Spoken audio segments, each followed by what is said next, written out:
Magandang gabi, Philippine Air Force. Alamin natin ang lagay at taya ng panahon ngayong araw ng Thursday, 26 March 2026.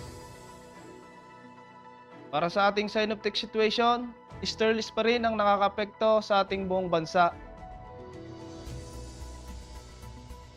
Para sa ating general area forecast para bukas, sa Metro Manila, sa Luzon, Visayas, ay makakaranas ng bahagyang maulap hanggang sa maulap na kalangitan na may pulo-pulong pag-ulan, pagkulog at pagkidlat.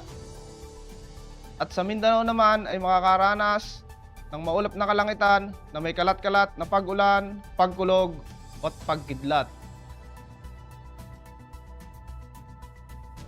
Para sa ating 3 days weather outlook, sa Metro Manila, Cavite, Lipa City, Angeles, Puerto Princesa, Kalayaan Islands, Mactan, Zamboanga, Davao, simula Sabado hanggang Lunes ay makakaranas ng bahagyang maulap hanggang sa maulap na kalangitan na may pulo-pulong pag-ulan, pagkulog o pagkidlat.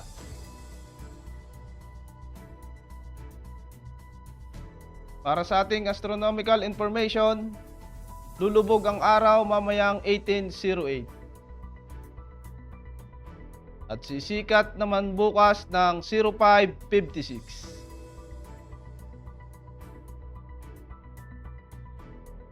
Para sa ating moon illumination, meron tayong 58% increasing.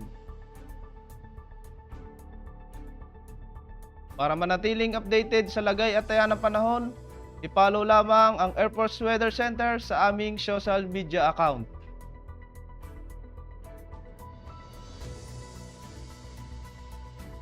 Sa ngalan ng aming commanding officer na si Colonel Alvin John Q. Gador, PAP GSC, ako si Sergeant Christian J. De La Vega, Philippine Air Force, ang weather broadcaster ng Air Force Weather Center.